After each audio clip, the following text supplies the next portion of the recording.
Kinumpirma ng Qatar na malaki ang naging pinsala ng Iran attack sa tinaguriang pinakamalaking planta ng liquefied natural gas sa mundo.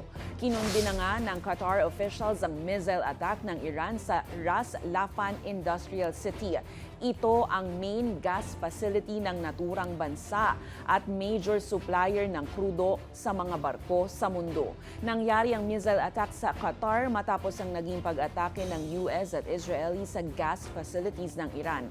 Kasunod dito, idineklara ng Qatar na persona non grata at pinalalayas na ang dalawang kinatawan ng Iran doon.